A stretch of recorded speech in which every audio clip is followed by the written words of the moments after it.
Gravity, nakakaya. Alam nyo bang recognized na internationally yung ginawang panloloko nitong Sir Erwin Tulfo sa Amerika?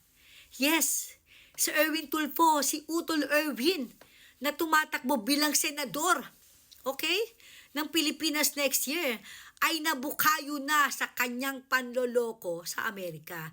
Well, napakasimple lang naman ang kanyang ginawa. Siya ay nagpanggap na American citizen. Nagpagawa lang naman siya ng peking birth certificate under the name of Erich Sylvester Tulfo. And according sa kanyang birth certificate, siya ay pinanganak sa Hawaii. At ang nakakaloka pa dito sa panloloko ni Erwin Tulfo, dahil nga, kung naalala nyo dahil nga hindi siya na-recognize bilang DSWD secretary because of his questionable citizenship, nirenounce niya na raw ito early 2022. So kung iisipin mong mabuti, dinagdagan na naman ng putang inang Erwin Tulfo ang pandoloko niya sa ating mga Pilipino.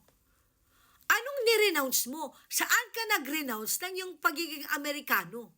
Peki ka nga. Pinakuha na nga ng Amerika yung passport mo dahil hindi ka lehitimong American citizen. Erwin, ikaw ay si Erwin Tesheba Tulfo. Hindi ikaw si Erich Sylvester Tulfo. Ipinanganak ka hindi sa Hawaii. Ipinanganak ka sa probinsya ng Tacloban, Leyte. Anong sinasabi mong early 2022, nag-renounce ka na ng iyong American citizenship? Anong renounce mo? Saan ka nag-renounce? Peki ka nga. Paano natin pagkakatiwalaan ang ganitong klase ng tao? Kung ang sarili mong identity ay huwad, what more?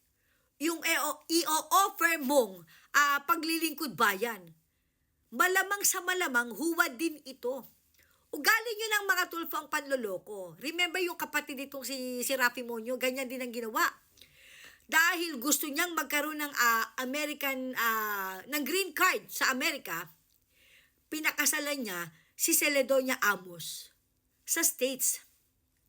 Ang masama pa nito, hindi pa divorce si Rafi Tulfo sa kanyang asawa na si Miss Julie Licop nung nagpakasal siya kay Celedonia Amos sa Amerika.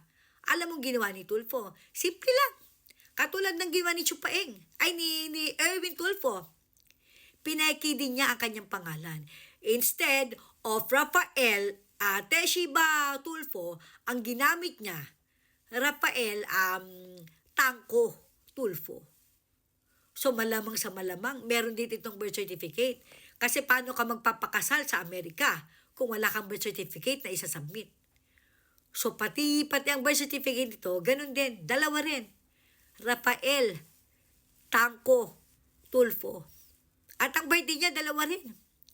Isang March 12, 1960, which is tunay naman. At yung isa naman, October 15, 1955. Alam nyo, itong magkakapatid na Tulfo, sanay na sanay ito sa panduloko.